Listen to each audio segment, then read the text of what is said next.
And then at the time, the big group in Jamaica was ARP. This is where the story gets very interesting. Yes, ARP now are the big group, and them have some songs with them really at par with Beanie Man.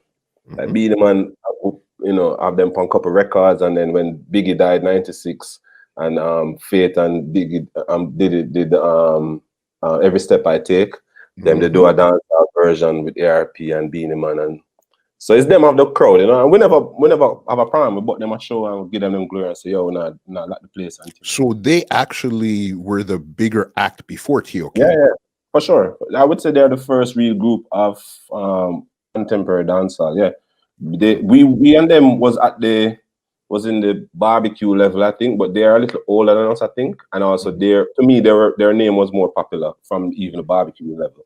So it wasn't surprising when they got to be on records with Beanie Man. We were still trying to record. They were already out, have songs on the radio. They had hits for them own too. They was doing them thing.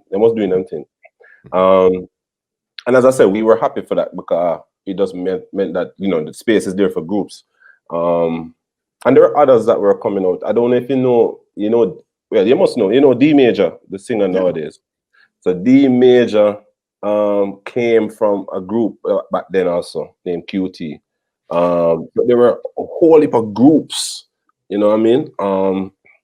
And because ARP had this, because I was always a strategist. I'm not saying I'm the only, because the man I watch it and say, yo, basically, like, we were all strategists, but I'm always a thinker. So I was like, yo, and at that time, Shams said more management. So I'm gonna say, all right, Shams, this is my thoughts. I have no problem with you managing us if you can get us a song with Lady Saw. Because to me, it's like, if we're going to try size up with ARP, we have to find a big artist for B-Monks. We don't want B-Monks Beanie, because Beanie already with ARP. So let's go for the top female artist then that would complement us. So get us a song with Lady Saw. And we did a song with her on the same bodies rhythm that he was dropping. We did a song with her name, Hardcore Lover. The boy have him, girl, and now walk alright. And what the girl need, she need a hardcore lover. So that kind of that was our first top 10. I mean, I said, all right, well, I'll go on now.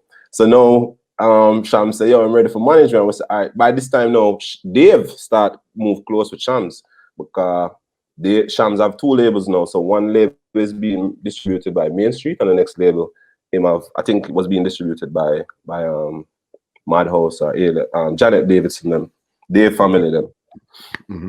So since I realized man, Shams cool, I say, yo, Shams, you say if you can get you on this broke out with him, I'm gonna have no problem with you managing for the rest of my life. And I said, all right, cool. So I'm talking to Dave, because Dave was so mysterious that even though people know him, you never know if you're gonna get a chance, it was just like it's like a mystery man. It's like a phantom, you know what I mean? So we got a chance to record, and I think Craig carried this whole story. So Craig cut the rhythm on a cassette, 20 seconds of the cassette. And from Dave saying, will give us a chance. No, this is the thing, by that time, Can't Believe My Eye. The first batch of the rhythm had Can't Believe My Eye with Bounty Killer. Boom, Baby Sham, Which Girl and Which Girl Have Up the Boom. Yeah. Spragga, the first girl will fly up in your face, and Cabra. It had like around 7 solid songs already, and then Killer, they Can't Believe My Eye. Then we hear some other second. So when we have, and it also had Goof and Chico. Bad man nah, we nas to blow. And those were our brethren from Main Street. So when we link with Chico now, Chico said, yeah, they have a second batch coming up. I said, all right. So we write the song and go down the Eagles Cry, and we tell for change. We'll go back and change the part and go back and voice. So by this time now, we voice and we say, all right, hopefully he will release it. Because by this time, him voice man and don't release, Dave voice it and don't release it. Yeah, him voice it and then say maybe later. So you don't know if you're getting released. And we end up coming out on the batch with with Anytime, Killer second song on the rhythm, Can I Get Her, and T.O.K Eagles Cry, and Wayne the one that's Conscience Free. So it was just like top placement, big rhythm for the Christmas. You know, so Dave Rhythm of a bus. You know, Tivoli man them start invited for perform down some place, and West Kingston Jamboree, and it's like a different level. And that is really when I would say for T.O.K it was like, all right, we're bust, because we were no longer trying to. We had a song that's in the middle of the juggling with the baddest dancehall artist with Killer, I mean, and Sham, and you know, it was just like top billing, top placement, A-list, you know what I mean, big level thing. So at this time here now, you guys would say you guys and ARP are now the two big groups right now, because you have the big song. We're bigger than them now. We're gone left them because they never had a big dance hit. They had some hits like with Beanie, and them had some hits, and don't get me wrong, I'm not talk as if they didn't have it. They had the In the Jungle, them had the Selena, them had some songs, but I mean, this was like this is like carrying us to the top 5 songs. It was like in the top 4 songs of the Christmas. It was a big, and this put we name on the map. This make we start get travel as a group. This make we can start say, yo, we now travel. We're not going away if we would travel first coach, but we're not sharing a room. This is when we can start say, yo, we're not sharing a room. Every month I have them own a room. This is when we can start say this and that, and you know what I mean? It's real level now, big one level now, and also dub plate. Because earlier before that we were going dub plate studios from when you have to go straight to wax, and because we're a group, if we make a mistake, that is like your rating's gone. So we'd have to really try if we not make no mistake. And I remember earlier, I don't want to call the sound name, but there's a sound where Eagles Cry just come out and them never understand the level. I mean, I tell them, say, yo, you can get the dubbing with that Exodus. And the man bar me down to that price, so we don't even want to repeat or something. I'm to the 4 away and say, yeah, I'm sorry, no worries, sir. And to this day, that man they can't ask me for no dub plate. You see me, to this day, that man can't ask me for him know who him is and me know who him is. You understand? Because by within 3 weeks after that, at the best thing, you know what I mean? And everybody else, and then them time, matter and come get it for dub, and you know. This is where we had to get a cell phone. Put it in perspective. Now we bought. Now we have a song playing, but we don't really start sitting. I hear you and Craig talk about fame and fortune. It's exactly that. So we have the fame now, but we now make the money. But you're getting so much call for dub plate where Gary from Exodus say, yo, one hour I got to take a cell phone. I got to give you a cell phone because I got to call in a regular. Them time we didn't even know about having a cell phone. You know what I mean? I will get a fridge. Get one of them fridge, you know what I mean? But it was so important because we started to get calls. So ARP wasn't any threat to us at that time. And as I said, to us, we never had a problem with them. It was at that moment, I think they started to pre us. So them know, because we used to see them and we used to heal them up. We used to par. We used to be at penthouse and par and sit down and run joke and cool, because group to group we understand certain things, you know. And them counteract the song. When them say the song got big, them counteract the song and say them a ball for the war and I stay far. Anytime them say really cut into the car, the careless shot down with crew can par. Oh, you feel left your eagle in your car. Now, I was the one who said them try to stop with them, no one see we go far. Fast better low me call me eagle in my car. So it's me, say me have an eagle in my car. You know? God. I'm a lyricist. Me I come up from as though me have to dance, my main inspiration is Snoop Dogg and T.O.K and Biggie. So me I come from a lyrical place where you throw word from me, you're taking shots at me. And for me personally, I always enter the game like, yo, you see me, I'm the coolest dude. I don't get in no trouble with nobody. So you know what that means? I'm building capital for when somebody mess with me. You can't tell me how to respond. Because as far as I'm concerned, there's no rules to engagement. So you call my name in a song, you can't tell me something, I can't come run my car over your car. Yeah. You trouble me. Me I be with my money, me I protect my family, me I feed my family, and you feel like they can turn my thing in a joke thing, a weak fence thing. I'm gonna run them joke them, I'm a grocer. You know what I mean? I don't come from that background where we kick and laugh like that. So when them do that, You know, I don't. I'm in such a corporate brand now. I don't want to really talk about what I did, but let's just say we never take it so lightly. You know what I mean? And quick Give them us call. give us the corporate style of what happened. I stepped to them. We had a conversation. You know what I mean? I stepped to them and we had a very intense conversation that could have gone much worse. Because I am a man who I don't anything I say I do it, and I don't say a lot. I'm very very quiet. I'm a loner. I'm an introvert, and I deal with everybody with respect, and I deal with people with respect. So that if you mess with me, you're getting the full lion. It's a Leo. You get the full lion. You know what I mean? So I stepped to them. I stepped to them wicked, and then they were so shaken. Come, I stepped to try them. I must step to them. They were so shaken that them call a meeting same time. I said, no, it's not like that. We were just, you know, like how Bounty and Beanie would just feel like so we could have do this thing and whatever. And I said, yeah, but you know, if you tell me that, so me can be no say that is a game you play. But if me hear my name in a song or move lyrics in a song, me I go pre you.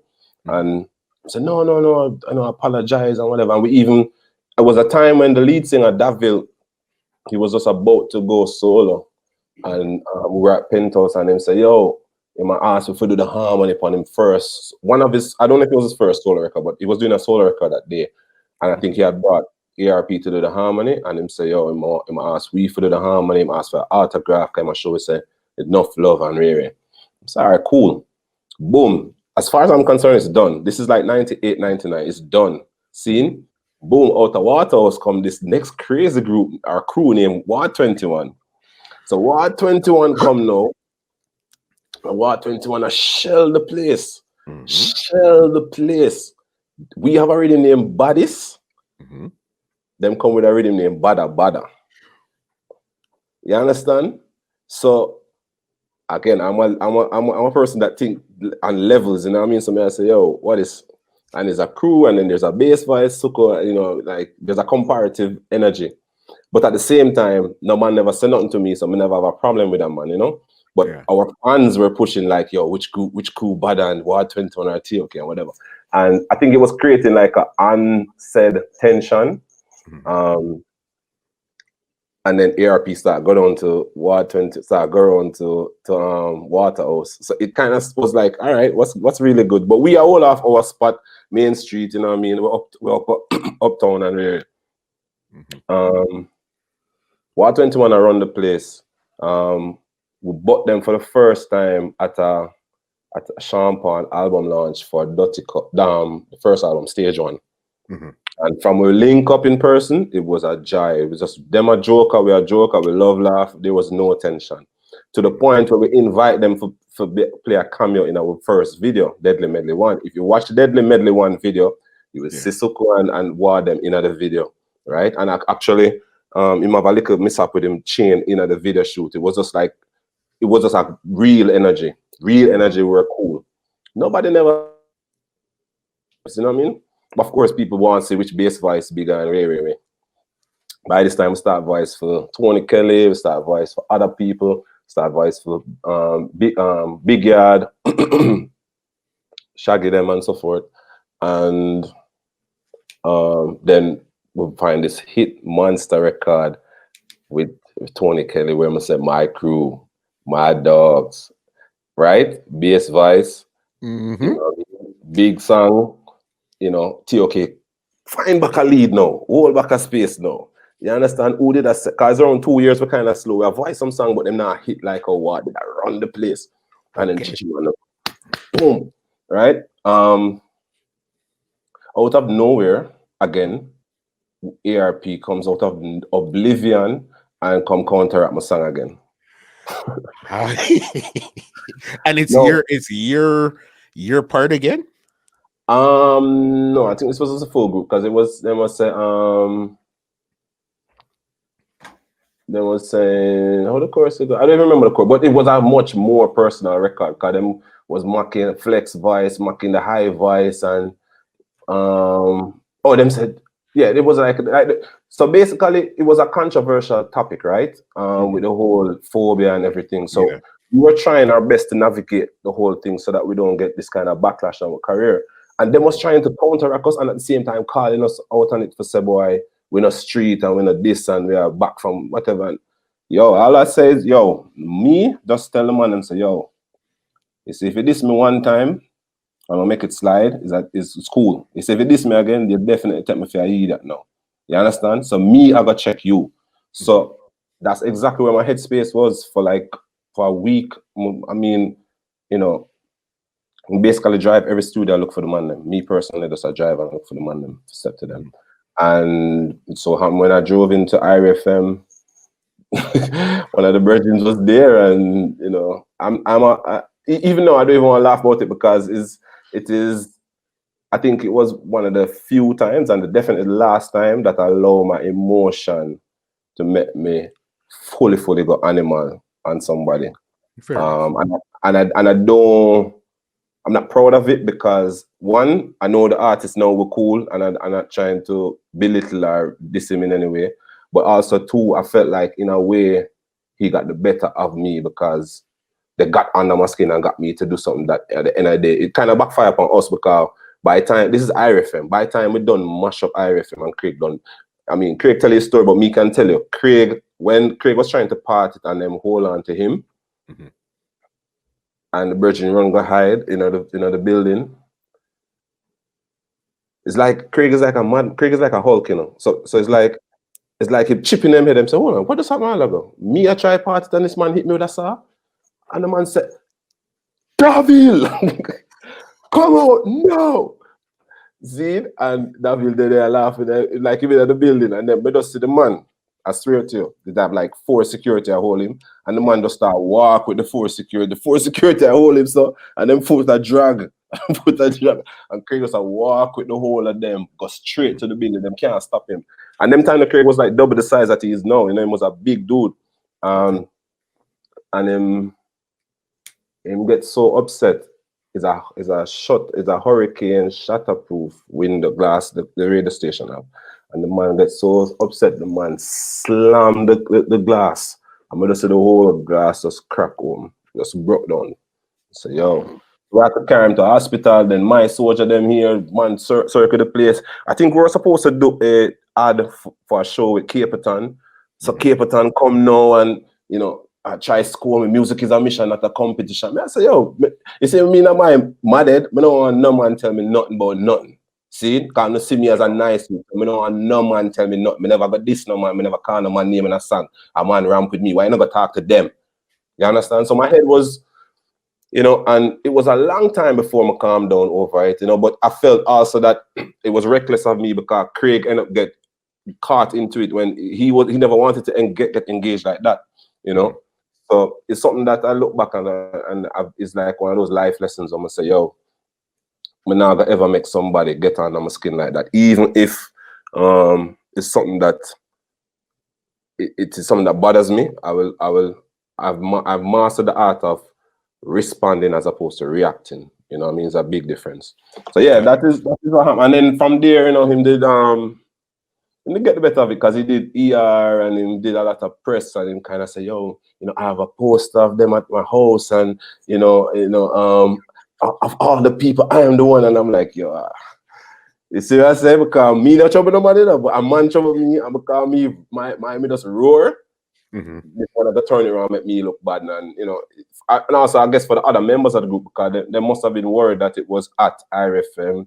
It could have been the end of your career. Could have get banned. Them now and playing music like we literally mash up them glass, you know.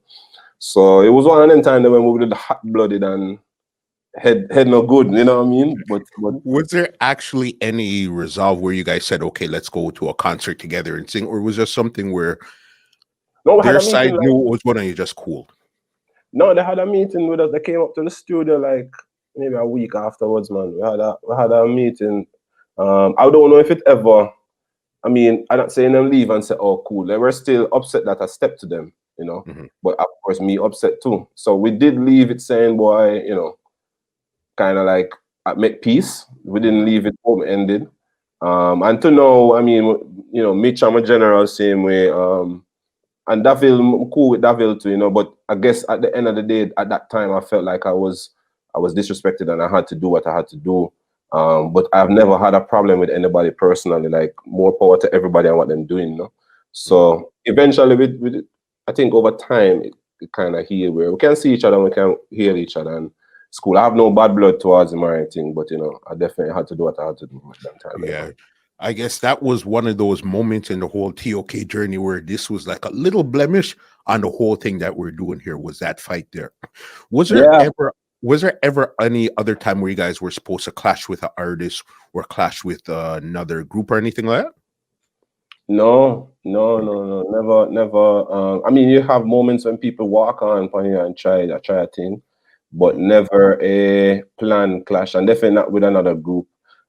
Actually, personally, me and Suko, we have this kind of vibe where, I mean, last year for my birthday, I did a boat ride out at Italy, South Italy, and invited him, and he came with the rest of the world on the boat, and we did this kind of concert on the boat vibe, and it was like super crazy. But just from the flyer, from people see the flyer and say Basie on one side and Suka on the other side, they're like, yo, more I see this, because it's been a question in many minds, like who have a voice deep and who bada, and you know what I mean, and there's still this ultimate respect from both of us side. Like he must tell you, say, yo, I'm cool with Basie, and me tell you, I'm cool with Suka. So it's not any bad blood, but we always have this energy when we're up on stage where if him say Bloodstain, me say my crew, if him say whatever, and it's like we keep going for it. So that is something that I'm more interested in, like doing a tour with him or doing some more work with him. This podcast is brought to you by www.twolinedmusica.com.